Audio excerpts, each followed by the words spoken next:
right. Okay, so boys and girls, this week we are starting adaptations. And this is all about the changes that different organisms incur to survive in their ecosystem. So, one thing we know is that plants and animals have something we call structures and functions that help them to really thrive in their environments. Structures and functions are really a big part of our unit that we have this week. When we talk about structures, boys and girls, structure is like the actual body part or feature. It's the actual adaptation that's happening. So here you see a picture of a cactus, specifically with the needles or the spines that they're sometimes called. That's the plant's adaptation, and so we call the structure, or I like to call it like the noun. And you know from Rela that a noun is a person, place, or thing.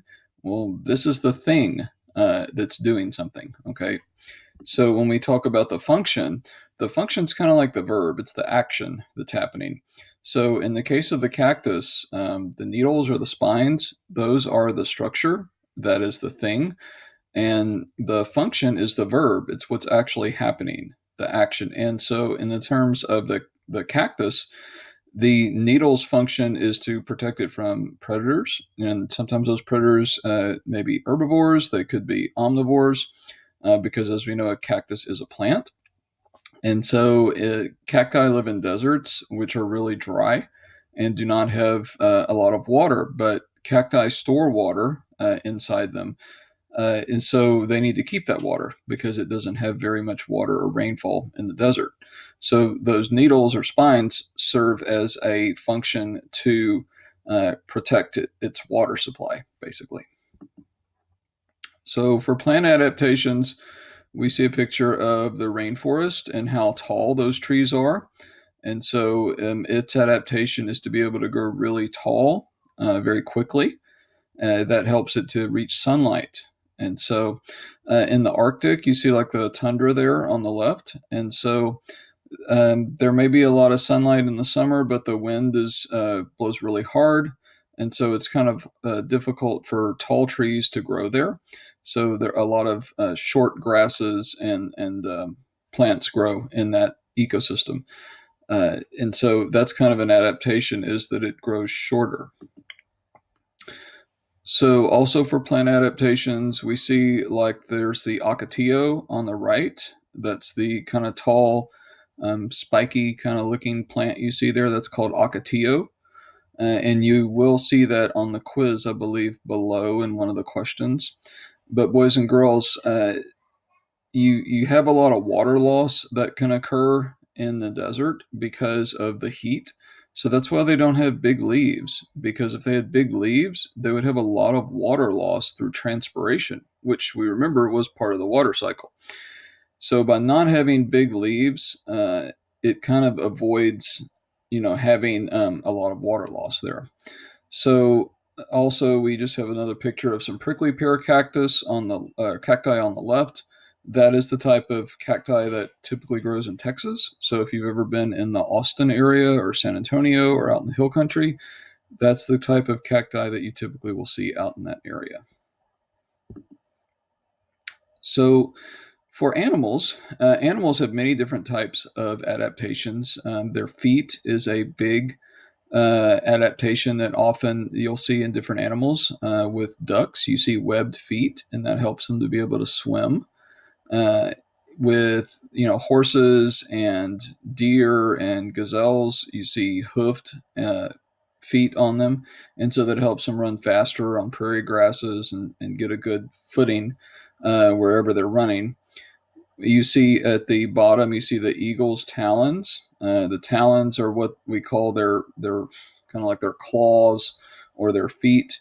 And boys and girls, that helps them to scoop up fish or other animals to kind of grab. If you think of like those arcade machines, like they call the claw, that kind of goes down and you try to kind of catch like a stuffed animal or prize. Notice that the eagle's talons are shaped just like the claw. And so, very cool there.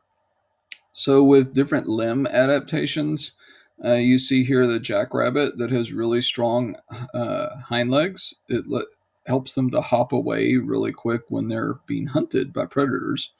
You have the penguins with flippers. Helps them be able to swim quickly to get food or to escape from a predator.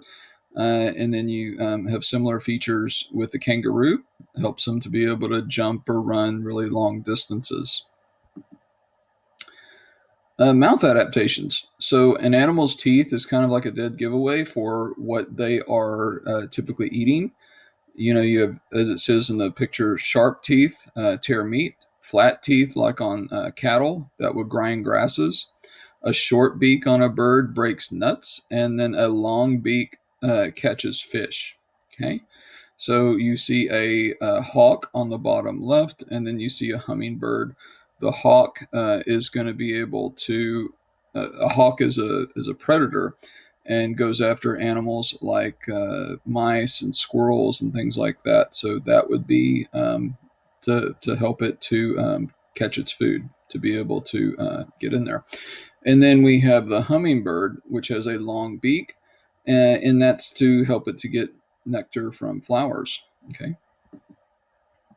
So there are different defense adaptations. And so you have camouflage, which helps it to hide. And then we also have mimicry, makes it kind of look like a leaf to hide. And then, a cat can kind of arch its back to make itself look really big to scare away something that might be trying to go after it.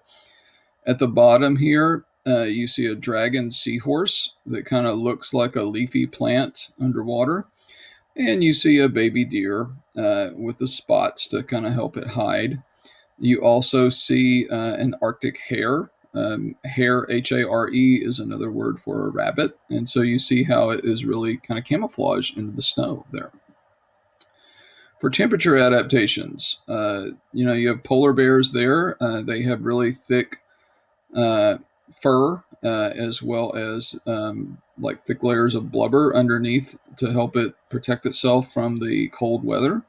You also see a kangaroo mouse, which is from the desert there, kind of it's be able to live in a hot desert environment. Its skin, along with a scorpion there. And so, if you've ever been out in the desert or out west, you definitely are familiar to watch for scorpions. So temperature adaptations as well. We have the monarch butterfly, boys and girls, and so monarch butterflies are something that we definitely see around here. You'll notice that you don't really see them in the winter, but we do see them this time of year now. You may even have seen one in your backyard. And so, boys and girls, they fly south for the winter toward the equator, and then they fly back north toward when it gets warmer and toward the summer, like they are here now. So, also hibernation is another thing that animals do, boys and girls. You see a bear here, and bears definitely try to eat a lot, especially as it gets closer to the end of summer and it's getting into fall and they're getting ready to start hibernating, which is when they go kind of dormant or they sleep for long periods of time. So, boys and girls, I hope this has explained the different adaptations that plants and animals have. Remember that structure and function are two big key concepts when it comes to adaptations. Structure is the thing, it's the actual adaptation, and the function is the verb, kind of like the action, what it actually does. All right. Good luck on the questions below. Bye bye.